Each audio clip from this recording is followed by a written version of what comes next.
ายดีปีใหม่ FC ทุกคนทุกคนพบกับทีมงานของพวกเราในเกาะติดกระแสบุญปีใหม่ลาว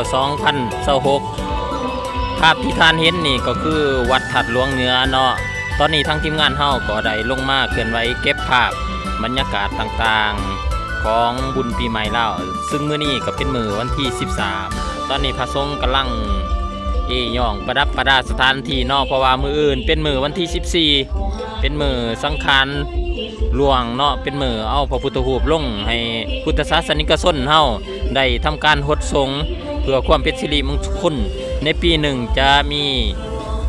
ครั้งหนึ่งที่มีโอกาสงานบุญสำคัญคือแนวนี้ทางของข้าพเจ้าก็แม่นองค์พระธาตุหลวงเวียงจันทน์เนาะซึ่งมื้ออื่นวันที่14ข้าพเจ้าพร้อมด้วยทีมงานก็จะลงเกาะติดกระแสการเอาพระพุทธรูปสำคัญพระพุทธรูปคู่บ้านคู่เมืองลงหดสงฆ์เนาะเราจะได้เก็บภาพบรรยากาศดีๆงามๆให้ FC ในทีมงาน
ตอนนี้บ่าวน้อยก็มาเลาะที่เดินถาดหลวงเนาะเพื่อมาสำรวจเบิ่งว่าภาพบรรยากาศในย่ามแล้งนี่อยู่ที่บริเวณถาดหลวงนี่จะมีภาพบรรยากาศเป็นคือแนวใดเนาะมาเบิ่งคือว่านักท่องเที่ยวก็ยังท่องเที่ยวอยู่เนาะคือว่ายังมีนักท่องเที่ยวอยู่นักท่องเที่ยวก็จะมาเที่ยวไล่ในช่วงเสาร์เนาะตามนั้นจะเป็น8 โมง 9 โมง 10 โมงนี่แหละคือในช่วงแรกนี่คุณกาพากันเดินทางครับแต่อันที่อยู่ด้านข้างของบ่าวน้อยนี่ก็แม่นหอธรรมสภาเนาะหอธรรมสภาก็มีพระบทบาทในการต้อนรับแขกทั้งภายพุทธศาสนาเนาะเวลามีงานสำคัญก็จัดอยู่ที่หอธรรมสภาแห่งนี้เนาะ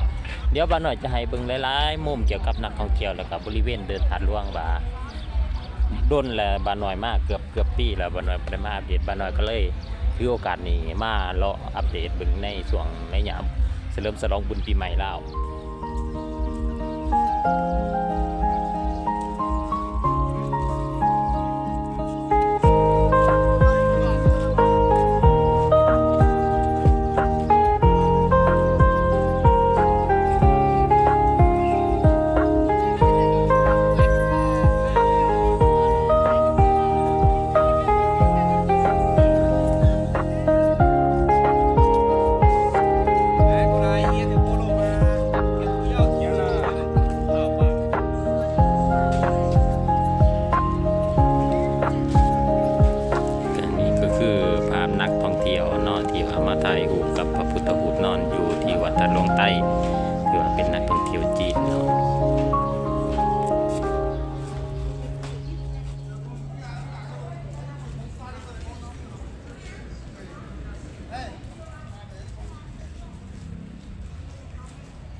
26การท่องเที่ยวลาวถือว่ามีความคึกคืนหลายสมควรเนาะ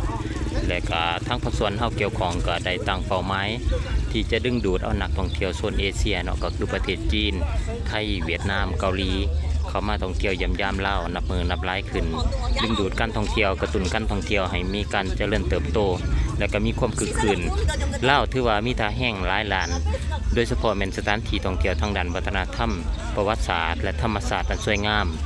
ทางด้านวัฒนธรรมอยู่ที่เฉพาะนครหลวงเวียงจันทน์ก็มีหลายเนาะพ่อแม่พี่น้องเป็นวัดวาอารามสถานที่โบราณสถานอันสำคัญที่เป็นมิ่งขวัญของปวงชนเราทั้งชาตินั่นก็คือพระธาตุหลวงเวียงจันทน์พระธาตุหลวงเวียงจันทน์ถือว่าเป็นไฮไลท์ที่สำคัญของนครหลวงเวียงจันทน์เนาะก็คือปวงชนเราทั้งชาตินอกจากนี้ลาวเฮาก็ยังมีแหล่งท่องเที่ยวธรรมชาติที่ดึงดูดจับตาของนักท่องเที่ยวในทั่วโลกแต่ก็เป็นจุดหมายปลายทางการท่องเที่ยวของนักท่องเที่ยวลาวเฮ็ดให้ลาวได้เป็นอีกหนึ่งเป้าหมายการเดินทางของนักท่องเที่ยวเข้ามาสัมผัสกับธรรมชาติที่สวยงามเช่นธรรมชาติอยู่เมืองวังเวียงธรรมชาติอยู่ที่หลวงพระบางเมืองง่อยเมืองเฟืองนอกจากนี้ก็ยังมีบรรดาแข้งอื่นทางโซนภาคใต้เนาะเช่นจำปาสักเมืองโค้งก็ถือว่ามีธรรมชาติที่สวยงาม